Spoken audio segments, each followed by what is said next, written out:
Hi, my name is Mark Biernat. I'm a monetary economist. In this video, I want to talk about Crimea, the geopolitics of Crimea, and what is going to happen in the future. One of the things I predicted in 2008 was the Russian geopolitical invasion of Ukraine. I put it on my blog. I also predicted recently that for the Ukrainians, don't worry, help is on the way, hang tight. It happened. Both things happened. And in Crimea, I have a unique prediction. So stay tuned. First, I want to talk about a story. Then I'm going to talk about the history. And then I'm going to talk about some conclusions relating to the geopolitical situation in Crimea currently. So it's a serious topic, and it's very relevant, especially for today. I don't know why. I just feel like talking about Crimea and the Kerch Bridge. Well, let's begin. Okay, my story begins with my wife and I. The last time we were in Crimea, we were on vacation. It's a beautiful vacation place with beaches and a lot of nature and hiking. If you're into that, it's a beautiful place to visit, or it was. And we started off in Krakow, taking an EU train to the Polish border, hopped on, and EU trains are a little more expensive, and then hopped on a Matrushka bus, took it to the Lviv station, and at the Lviv station, we got a very inexpensive, basically 24-hour sleeper all the way to Crimea. It's like you're going into suspended animation on a long space journey. You just get the sleeper car, and you just kind of tough it out for 24 hours, believe it or not, like in Wrath of Khan. The constellation was, it just happened to be a train car full, I don't know how, of Ukrainian studentki. Okay, studentki, those are university students, female university students. And they were all like, oh, you speak English? And I'm like, yes, I'm a native speaker. I know it's hard. So my wife was keeping me on a short leash in that regard. But anyway, nothing to worry about there, actually. We got to Crimea, and it was amazing. It was much like Greece, coincidentally or non-coincidentally, because the history of Crimea is this. Originally, maybe I'll talk about the history first before I tell the story.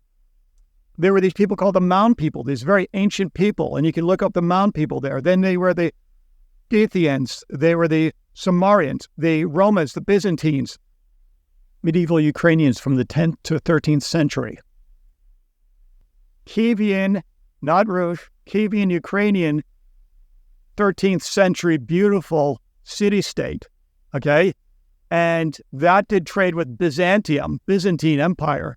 And it was like really a golden age in Crimea. And predating that, I have to mention, I forgot, is the ancient Greeks originally had colonies, grain colonies there. And before this geopolitical events, archaeologists even to this day would find Greek coins up the rivers. So it has a very rich history. The Golden Horde, of course, occupied it. Then the Ottomans had influence. Then the Russians were seeking a warm water port. And then in 1954, became officially part of Ukraine. In just recently, in 1991, international community all around the world, including Russia, acknowledged that it's part of Ukraine. And it's contiguous with Ukraine. That means it's part of Ukraine just because also not only the cultural influence, but it actually is not separated. For example, metaphorically, England is one country, arguably, because it's all contiguous. It's not like Germany builds a bridge and makes a claim on England because they're Germanic people.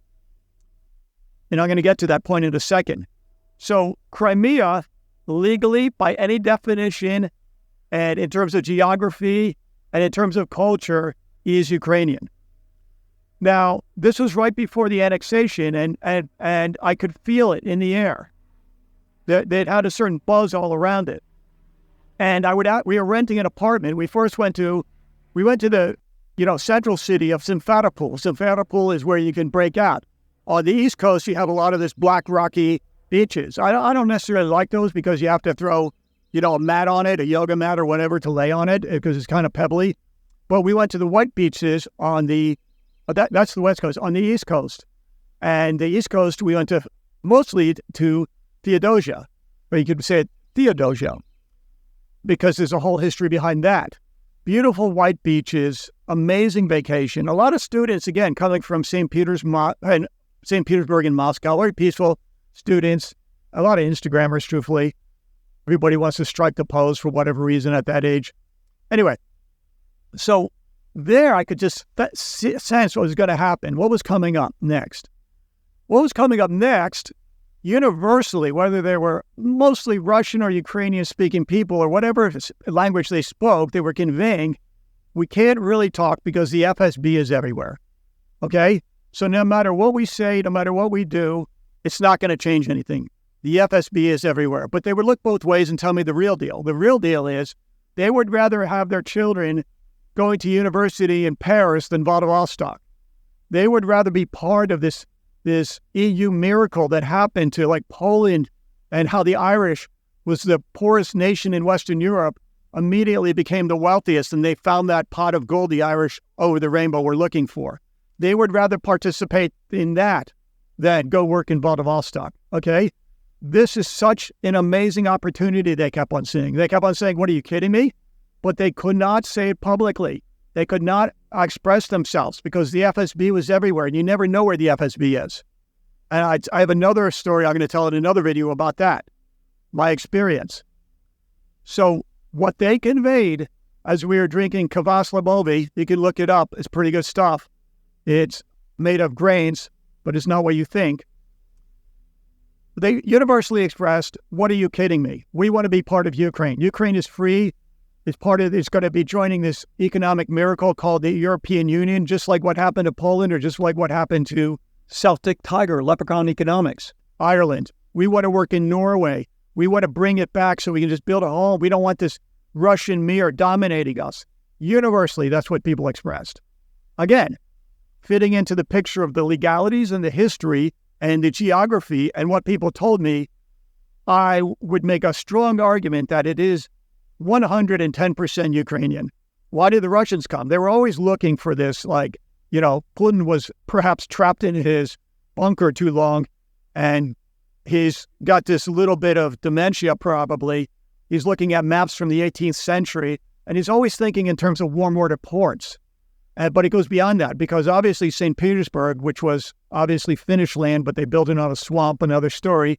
But Russia has no warm water ports, but this is a connection to warm water via Turkey. In fact, if you go to Istanbul, when I was in Istanbul, like they have a whole district of Russian people called Lalali. They sell leather goods, and their point place is Crimea to break off to. So there's more to the story. It's just not about a warm water port. It's about the oil and gas and the minerals and the natural resources, because the geopolitical strategy of Russia is to capture and control natural resources around the world, either through occupation or through indirect influence, including Latin America. Watch out, guys. And when you do that, you control the world, and then you can divide countries politically. So they were about these natural resources. Here's the problem. They do horrible damage to the environment, the Russians. If you look in Siberia or wherever they mine and extract resources, Crimea is a unique biodiverse place. It has over 3,000 unique flora and 2,500 marine life all around the coastline. What's going to happen to that when they continue to extract in a very aggressive way fossil fuels, which I am against? I think we should be looking to the future, making the world a better place. It may be a transitional period that we're going through. But the way they do it is nothing the way they do it in Canada.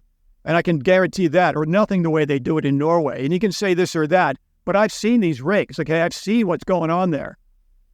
And so that's another argument. But here's the argument. That bridge that they built, the Carriage Bridge, it's illegal. It's on Ukrainian land. Nobody asked them to do it.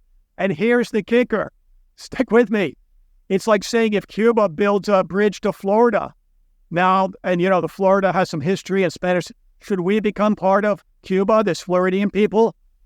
Should Mexico become part of, Texas become part of Mexico? That's how Ukrainians feel. Like the Texans, they don't want to be part of, and the Floridians, we don't want to be part of Cuba. We don't want to make the whole world Venezuela, which is basically what Russia wants to do. Make the world great by making it like Venezuela, just oil and gas, boyars sitting on top of everything, and feudal serfs underneath.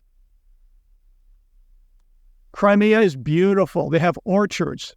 They have wineries. They have vineyards.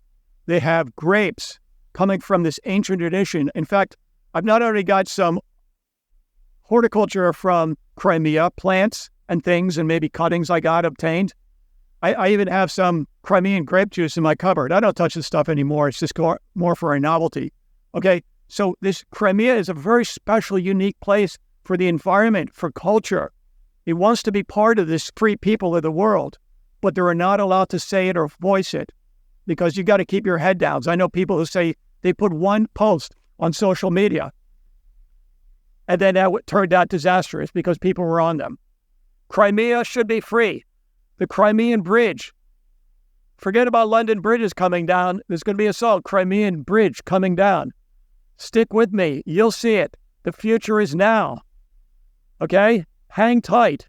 Crimea will be free and it'll be a black mark on Putin's ideological imperialism and despotism.